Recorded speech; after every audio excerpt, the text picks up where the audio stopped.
Bonjour à tous, soyez les bienvenus dans cette nouvelle édition dont elles sont les faits marquants de l'actualité. Le président de la République Ismaël Omar Guelleh a reçu le PDG de la compagnie chinoise Polygcel.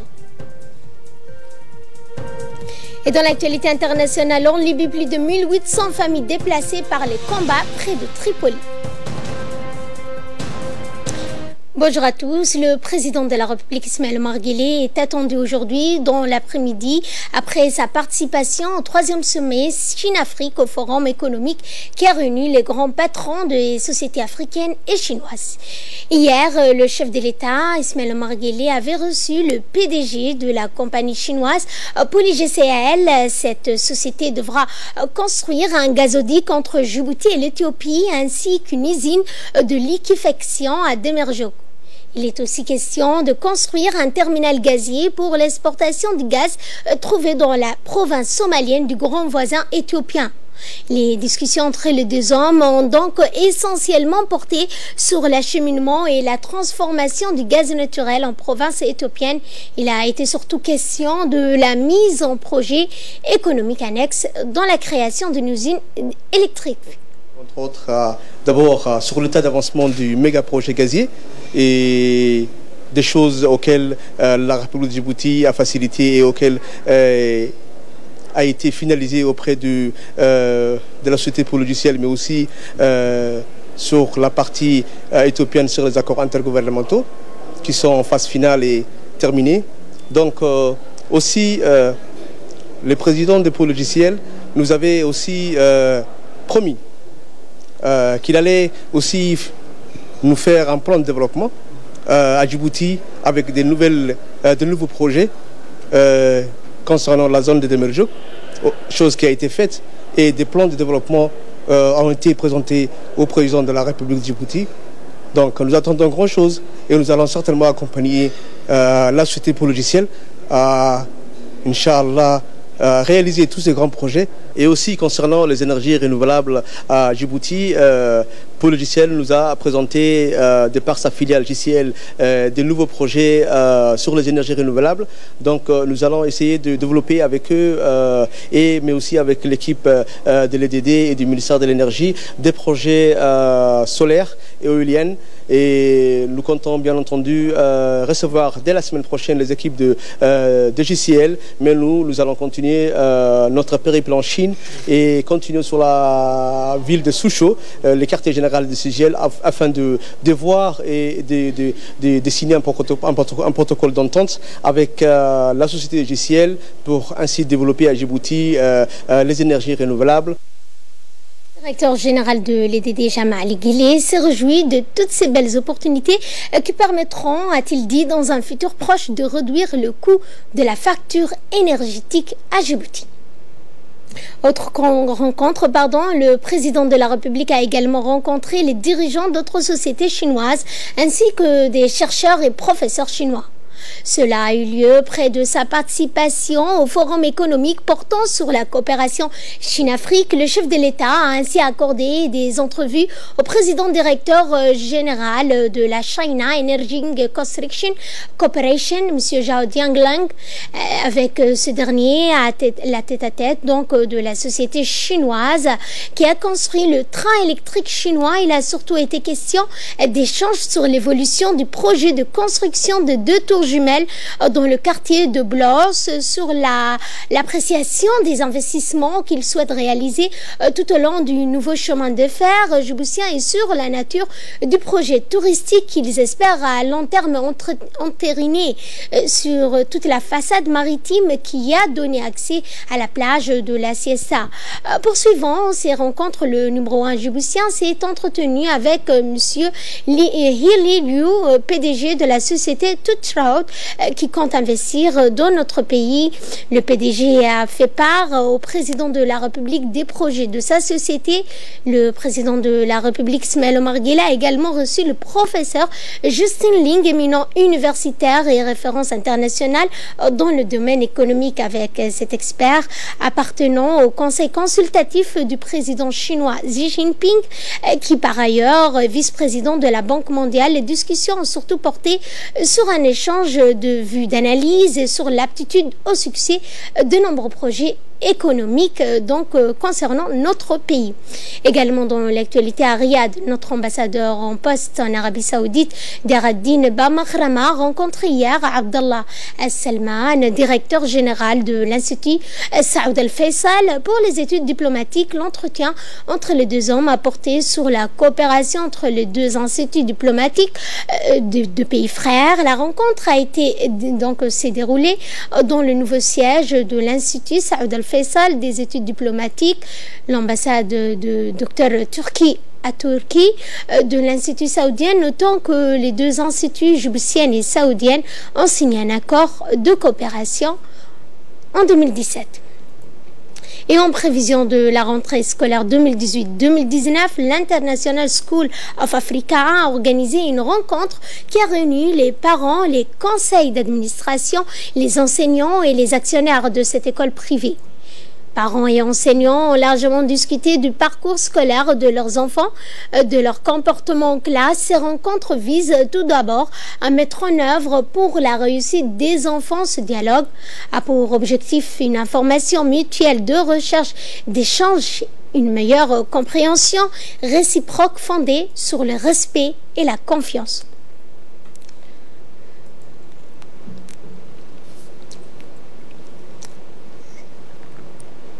Et Ali Sabieh, cette fois, le directeur de l'hôpital régional, Dr Ahmed Absi Ouarsama, a lancé hier une opération de collecte de sang qui s'étalera sur plusieurs jours. De nombreux volontaires se sont ainsi présentés pour donner un peu de leur sang. La population à Sajok devrait répondre à cet appel pour offrir ce précieux liquide et sauver ainsi des vies humaines. Cette opération de collecte de sang s'est déroulée en présence de l'adjoint du préfet Ali Sabieh, M. Mohamed Ahmed Abbas, du président du conseil régional, M. Omar Ahmed Ouahis.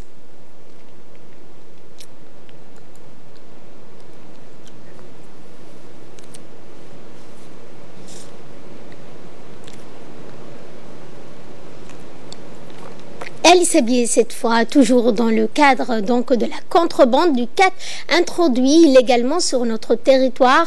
Hier après-midi, la brigade de douane de la région d'Ali Sabieh, en collaboration avec des soldats de l'armée, ont intercepté 10 colis de cat qui voulaient introduire en contrebande. Ces 10 kilos de cat étaient contenus dans 12 colis de l'équipe de douane et d'escadron de sécurité de l'armée ont procédé à la destruction de cette marchandise en présence du chef de brigade de la douane de la région, M. Idriss Ahmed Burhan.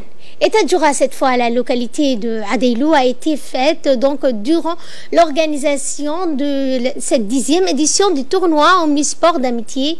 Il est important de rendre hommage aux hommes et aux femmes qui s'activent davantage dans l'ombre et assurer le succès de cet événement sportif et culturel. Ils sont ceux qui assurent la réussite et le succès de cette importante manifestation. À chaque édition, il est de tradition que l'ONG EVA d'inviter en principal la communauté du village à s'impliquer dans l'organisation de cette manifestation sportive et culturelle. Cette année aussi, et comme les 9 autres précédentes éditions, le succès était au rendez-vous.